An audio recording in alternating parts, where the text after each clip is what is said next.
तेन सेवया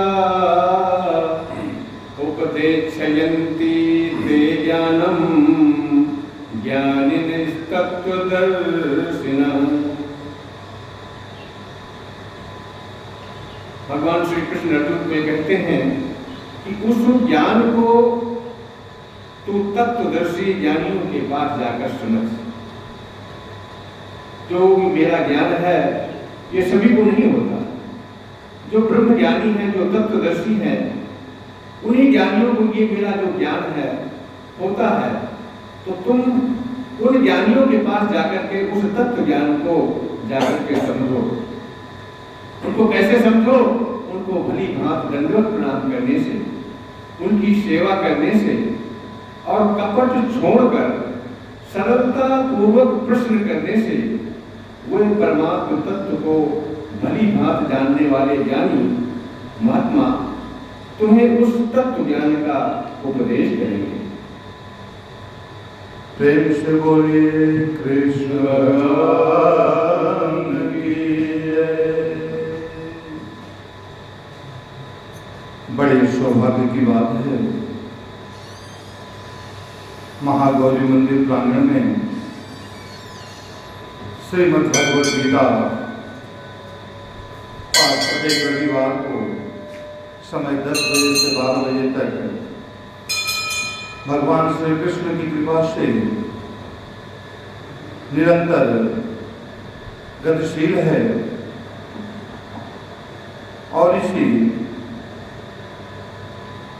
अंतराल में हम सब चतुर्थ अध्याय श्लोक 34 में हम सब प्रवेश कर रहे हैं। आप सभी धन्य हैं कि आप सभी के अंदर परमपिता परमात्मा जो भक्ति भाव से परिपूर्ण होकर आपके जीवन में प्रकट हो रहा है, मैं उस अंतरात्मा को हृदय से कोटि कोटि प्रणाम करता हूँ। आप सब धन्य हैं कि ये भगवद गीता ज्ञान यज्ञ बड़े भाग्य से इस संसार में कहीं पर पठन पाठन का अवसर प्राप्त होता है। अन्य कथाओं, अन्य रचनाओं के माध्यम से, उसके विगत कथाओं कहानियों के माध्यम से ही हम सत्य की चर्चा करते हुए अपने आप को पूर्ण समझ लेते हैं। लेकिन भगवान श्री कृष्ण अर्जुन को जो गीता में ये संदेश दिया, ये संदेश सारे जगत के संपूर्ण मानव समाज को दिया। भगवान श्री कृष्ण बताते हैं कि अर्जुन को बछड़ा बनाए और उससे गौ का दूध को जो अमृत दूध निकला, तो पूरा का पूरा दूध बछड़ा ही नहीं पी जाता है, ग्वाला कुछ दूध अपने लिए भी लेता है और उस दूध को जो है सारे जगत में देता है लेन देन में, और उससे सभी लाभान्वित होते हैं। उसी तरह से श्रीमद् भगवद गीता का ज्ञान भगवान श्री कृष्ण केवल मात्र अर्जुन को ही नहीं दिए, इसके माध्यम से वो अमृत सारे जगत में प्रकाशित किए। और ये बड़े सौभाग्य की बात है कि संसार में इसको प्राप्त करने वाले बहुत कम ही मिलते हैं। उसमें आप सब करोड़ों में एक यहाँ पर आए हुए हैं। तो आइए हम सब 34 श्लोक में प्रवेश करते हैं। भगवान श्री कृष्ण तत्वज्ञानी महात्माओं के पास जाकर कहते हैं कि भली भांति श्रद्धा पूर्वक प्रणाम करने से। तो श्रद्धा पूर्वक प्रणाम कैसे होता है? तो साष्टांग दंडवत होता है। साष्टांग दंडवत के माध्यम से हमारी श्रद्धा प्रभु के चरणों में अर्पित होती है, गुरु के चरणों में अर्पित होती है, संतों के चरणों में अर्पित होती है, क्योंकि हमारा सर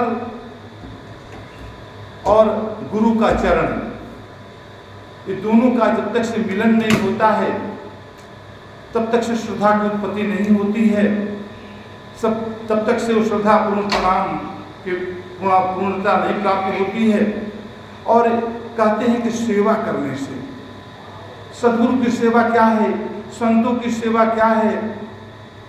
जैसे एक पुत्र को पिता कहता है कि तुम मेरा नाम यश को सारे जगत में हमसे भी बढ़कर प्रकाशित करो, तो ये तुम्हारा हमारा सबसे बड़ी सेवा होगी। हर पिता चाहता है कि हमारा पुत्र हमसे बढ़कर संसार में प्रकाशित हो, तो उस सेवा को पूर्ण समझता है। तो इसी तरह से ये प्रभु कहते हैं कि जो मेरे को तो मानता है, मुझे तो भक्ति करता है, लेकिन मेरी बात को नहीं मानता है। मैंने जो है गीता में जो बात कही है, उस बात को जो नहीं मानता है, इस तरह की जब समय आती है तो उससे दूर हो जाता है, तो सेवा नहीं कहा जा सकता। सेवा तभी कहा जाएगा जब पिता को भी माने और पिता की बात को भी माने। तो यहाँ पर बात बता रहे हैं कि शुद्ध भाव से, इस शुद्ध भाव से निर्मित होता है। हमारे हृदय में जब शुद्ध भाव प्रकट होते हैं तब इस प्रकार की श्रद्धा, इस प्रकार की सेवा भाव हमारे हृदय में वास करता है। और तब कहते हैं कि ये ब्रह्म का तत्व ज्ञान, तत्वदर्शी ज्ञानी जन तुझे ज्ञान का उपदेश देंगे। ये ज्ञान को प्रकट करने वाले तत्वदर्शी ज्ञानी ही होते हैं, जो जलता हुआ दीपक की तरह होते हैं। वो अपने प्रकाश से हजारों बुझे हुए दीपक को जला डालते हैं। उसी तरह से हमारी आत्माएं परमात्मा से अलग होकर जब जीवात्मा रूप में आई तो सुषुप्ति अवस्था में प्रवेश किया। 3 अवस्थाएं होती, उसमें सुषुप्ति अवस्था में जब जीवात्मा प्रवेश करती है तभी वो जन्म लेने के लिए होती है। बीज रूप, सुषुप्ति अवस्था बीज रूप। तो बीज जीव का और आत्मा का जो मिलन होता है उसमें जो है वो सुषुप्ति अवस्था मानी गई है। तो उस अवस्था में प्रवेश करने से हमारे जीवन में माया का आवरण छा गया है, जिस वजह से हमारी आत्मा परमात्मा को भेदन नहीं कर पा रही है। इस माया को भेदन को खत्म करने के लिए जिस तरह आईने के ऊपर धूल चढ़ी हुई होती है और धूल में उसका चेहरा स्पष्ट दिखाई नहीं देता है, लेकिन जब कोई ज्ञानी सद्गुरु उसके जीवन में आकर उस आईने के ऊपर पड़े हुए धूल को जब साफ कर देता है तो उसके अंदर उसका सूरत दिखाई देने लगता है। उसी तरह से हमारी आत्मा और परमात्मा के बीच में एक आवरण है, धूल है, माया है। इस माया को संत महात्मा मिटाने की बात करते हैं, तभी हमें जो है आत्मा का परमात्मा से दीदार बन पाता है। तो ये बताते हैं कि तत्वदर्शी ज्ञानी जन तुझे ज्ञान का उपदेश देंगे, इस प्रकार का ज्ञान का उपदेश देंगे। संसारिक ज्ञान अलग होता है, आध्यात्मिक ज्ञान अलग होता है। आध्यात्मिक ज्ञान के द्वारा ही हमें जीवन में भक्ति मिलती है, हमें जीवन में शक्ति मिलती है, हमें जीवन में ज्ञान मिलता है और हमें जीवन में मोक्ष की प्राप्ति होती है। यही जीवन में, यही क्षण में जो समय गुजर रहा है, इसी क्षण में कोई कुछ पा लेता है। इस सूर्य का प्रकाश खिला हुआ है, इसमें कोई चोरी करने वाला चोरी करता है। योगी जो है अपने साधना करते हैं, भक्त जो है अपना गुणगान करते हैं प्रभु को, कोई जो है कपटी जो अपना कपटी करता है। इस संसार में यही से विचरण हो रहा है। तो हम अपने समय को किस तरह से उपयोग कर लें। हमारा जीवन का समय कितना क्षणिक है, इतना कम है कि कब कहा नहीं जा सकता कि कब ये जलता हुआ दीपक बुझ जाए। तो इस बुझने से पहले अगर हम परमात्मा को जान जाएं तो हम धन्य हैं। एक गुरु के पास एक संत गया, शिष्य गया, कहा कि हे प्रभु मुझे दर्शन करा दो प्रभु का। आप जानता हूं कि आप जो है तत्वदर्शी हैं, आप ज्ञानी हैं, आप प्रभु को दर्शन क्षण मात्र में करा देते हैं, मुझे भी दर्शन करा दो। गुरु बोला कि देखो भक्त, मेरा ये नियम है कि यहाँ पर जो मेरा 1000 परिक्रमा करता है, जहाँ पर बैठा हूँ वहाँ पर 1000 बार मेरी परिक्रमा करने के बाद में जब बैठता है तो मैं उसे गुरु का दर्शन कराता हूँ भगवान का। तो मुझे 1000 बार प्रयत्न करो, 1000 बार तुम मेरा चक्कर लगाओ। तो शिष्य बोला, कहा कि हे प्रभु, ये जीवन का कोई गारंटी नहीं है, मैं कहीं 1000 बार आपका चक्कर लगाते लगाते मेरा प्राण चला गया तो मैं अधूरा रह जाऊंगा। मैं आपसे वचन देता हूं कि मुझे आप भगवान का दर्शन कराइए और मैं आपको 1,00,000 बार भगवान को जो है आपके चरणों में चक्कर लगाऊंगा। इस तरह से समय हमारा भाव बना हुआ है और इसमें जो है हम सब ऐसे भूले बैठे हुए हैं कि हमें परमात्मा की यादें नहीं आ रही है। हम सारी दुनिया की बात करते हैं तो यहाँ पर आते हैं कि ज्ञान जो है अग्नि की तरह होता है और ये जिसमें ज्ञान में समस्त कर्म अगर आहुति देने के बाद में भस्मसात हो जाते हैं। जब ये ब्रह्म का ज्ञान प्रकट होता है जीवन में तो हमारे कर्म जो है भस्मसात हो जाते हैं तथा मनुष्य निर्बंध हो जाता है, उसका बंधन टूट जाता है। ज्ञान प्रकाश पुंज है। देखिए, ध्यान देने वाली बात, ये जगत को हम सब जो दर्शन करते हैं तो इसके लिए हमें दर्शन करने के लिए हमें सूर्य की प्रकाश की जरूरत होती है। सूर्य का प्रकाश हमारे जीवन में ना हो तो हमारे सामने ही वस्तु पड़ी हुई है, हम उसे नहीं पहचान पाएंगे, ना जान पाएंगे, ना उसको उपयोग कर पाएंगे। उसी तरह से परमात्मा को जानने के लिए सूर्य की तरह ज्ञान की जरूरत होती है, ब्रह्म ज्ञान की जरूरत होती है। वो ज्ञान के द्वारा परमात्मा प्रकट होता है। ये सूर्य से नहीं प्रकट होता है, ये अंधेरे से, सूर्य से, ये चांद सितारों से नहीं प्रकट होता है। प्रभु प्रकट होता है तो ज्ञान से प्रकट होता है। तो यहाँ पर बता रहे हैं कि ज्ञान समस्त कर्म को भस्मसात हो जाता है, समस्त कर्म उसमें खत्म हो जाते हैं। अज्ञान प्रकाश पुंज की तरह होता है, जिसके आलोक में सत्य और असत्य का भेद स्पष्ट हो जाता है। हम संसार में विचरण करते हुए ये नहीं समझ पाते हैं कि सत्य क्या है, असत्य क्या है। सत्य को असत्य, असत्य को सत्य समझकर अपने जीवन लीला खत्म कर डालते हैं। लेकिन जब ब्रह्म ज्ञान का प्रकाश जब हमारे जीवन में आता है सद्गुरु के माध्यम से, तो हमें सत्य क्या है, असत्य क्या है, इसका भेद स्पष्ट प्रकट होने लगता है और मनुष्य का जीवन पथ उसके ऊपर प्रशस्त हो जाता है। यहाँ पर बताते हैं ज्ञान अमृत की तरह भी है, जिसका आस्वादन मनुष्य को शोक, मोह, चिंता, भय इत्यादि विकारों से मुक्त कर देता है तथा अखंड आनंद सुलभ कर देता है। अखंड आनंद, हम जो जीवन में जो कुछ भी आनंद प्राप्त करते हैं वो क्षणिक आनंद है। क्षणिक आनंद के हम सब दीवाने हैं। क्षणिक आनंद को प्राप्त करने के लिए पता नहीं कितना कर्म कर डालते हैं, बहुत परिश्रम करते हैं, लेकिन अखंड आनंद वो बोला जाता है जिस आनंद को एक बार प्राप्त हुआ तो उसका आनंद हमेशा निरंतर वो जो है हमारे जीवन में रचा बसा रहता है, हमारे जीवन में निरंतर चलता रहता है। तो ये आनंद ये परमात्मा के द्वारा ही प्राप्त होता है। बताते हैं भगवान श्री कृष्ण ने अनेक स्थलों पर ज्ञान की महिमा का वर्णन किया। कहते हैं कि कर्म द्वारा, कोई कहता है कि बोला कि कर्म करो, तो बोला कर्म द्वारा क्या होता है। अगर हम धर्म को साथ ना लेकर खाली कर्म करें तो हमारा जीवन सार्थक हो जाएगा।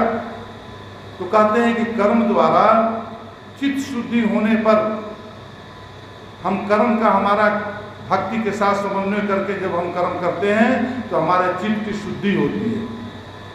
हमारा जो चित्त है, जो विकार से युक्त है, काम, क्रोध, मद, लोभ, मोह, ये विकारों से हमारे चित्त की शुद्धि होती है। और जब तक से चित्त शुद्धि नहीं होती है तब तक से ज्ञान का उदय नहीं होता है। और बोलते हैं कि चित्त शुद्धि होने पर ये ज्ञान का उदय होता है और ज्ञान में संपूर्ण कर्म परिसमाप्त हो जाते हैं। आगे बताते हैं ज्ञान केवल सदग्रंथों के अध्ययन से प्राप्त नहीं होता, कोई ये सोचता है कि मैं तो इतना पाठ कर लिया, इतना मंत्र कर लिया, इतना जाप कर लिया, इतना तपस्या कर ली, इतनी साधना कर ली, इतनी पूजा पाठ कर लिया और मैं पूर्णता को प्राप्त हो गया। लेकिन यहाँ पर ये बता रहे हैं कि किसी भी तरह से प्रभु का ज्ञान हमें अध्ययन कर, कोई कहता है कि सदग्रंथों का अध्ययन खूब करते हैं, हमें वेद पुराण महाभारत क्या क्या नहीं आता है, 9 उपनिषद आती है, कंठस्थ याद है, गीता याद है। तो बोलते हैं कि ये बता रहे हैं, भगवान श्री कृष्ण कह रहे हैं कि ज्ञान उन महापुरुषों के सानिध्य में आने पर ही प्राप्त होता है जो तत्वदर्शी पुरुष होते हैं। उसके जीवन में जब आपका मिलन होता है तभी आपको ज्ञान प्राप्त होता है। किताबों से ना पूछो खुदा की ये बातें, खुदा को खुदा के प्यारों से पूछो, क्योंकि ये जो जवानों से बाहर, बयानों से बाहर, ये इशारों की बातें, इशारों से पूछो। ये गुरु जो है एक इशारा देता है, ब्रह्म ज्ञान को प्रकट करने के लिए गुरु जो इशारा देता है, उस इशारा को जो समझ जाता है उसी का जीवन मोक्ष का अधिकारी बन पाता है। आगे बता रहे हैं कि जिज्ञासा, सत्य को जानने की इच्छा जो होती है, मनुष्य को ज्ञान का अनवरत अनुसंधान करने के लिए प्रेरित कर देती है। हमारे मन में जिज्ञासा ही नहीं होती है। जब तक से हम परमात्मा को पाने की जिज्ञासा कब बनती है? जब उसको ये सारा संसार, ये माया नश्वर नजर आने लगती है, उसमें क्षीणता नजर आने लगती है, उसके मन में ये संकल्प हो जाता है कि ये तो जो हम जिससे प्यार करते हैं, जिसको अपना समझते हैं, ये तो एक दिन हमारा साथ छोड़कर हम दुनिया से चला जाएंगे हम। तब उसके मन के अंदर जिज्ञासा बनती है कि कहाँ है प्रभु, और प्रभु के दर्शन पाने के लिए उसके मन में जिज्ञासा बनती है। तो कहते हैं कि शिष्य जो उसके बाद में विनित होकर ही कुछ ग्रहण कर पाता है। शिष्य को हमेशा श्रद्धा से युक्त होना चाहिए, विनम्र होना चाहिए, उदंड नहीं होना चाहिए, गुरु से तर्क नहीं करना चाहिए। इस तर्क का विषय प्रभु का ज्ञान नहीं होता है। तर्क से कभी परमात्मा को नहीं पाया जा सकता है। तर्क से इस संसारिक ज्ञान को प्राप्त कर सकते हैं, लेकिन परमात्मा को प्राप्त करने के लिए हमारे मन के अंदर श्रद्धा होनी चाहिए, है ना। ये अनुभूति गम्य विषय है, यह अनुभूति का विषय है, तर्क से नहीं होता है। और इसको सद्गुरु के माध्यम से ये अनुभूति हमारे जीवन में आती है। ज्ञान भौतिक वस्तुओं की भांति क्रय विक्रय की वस्तु नहीं होती है, लेन देन नहीं होती है कि हे प्रभु मैं तुमको 1.25 किलो लड्डू चढ़ाऊंगा और तुम मेरा 1 करोड़ का फायदा कराओगे। भौतिकता की बातों में समझने के लिए, समझने के लिए बात है कि भौतिक वस्तुओं के भांति क्रय विक्रय की वस्तु नहीं होती। ये क्रय विक्रय, अच्छा एक सेकंड, जो गीता का श्लोक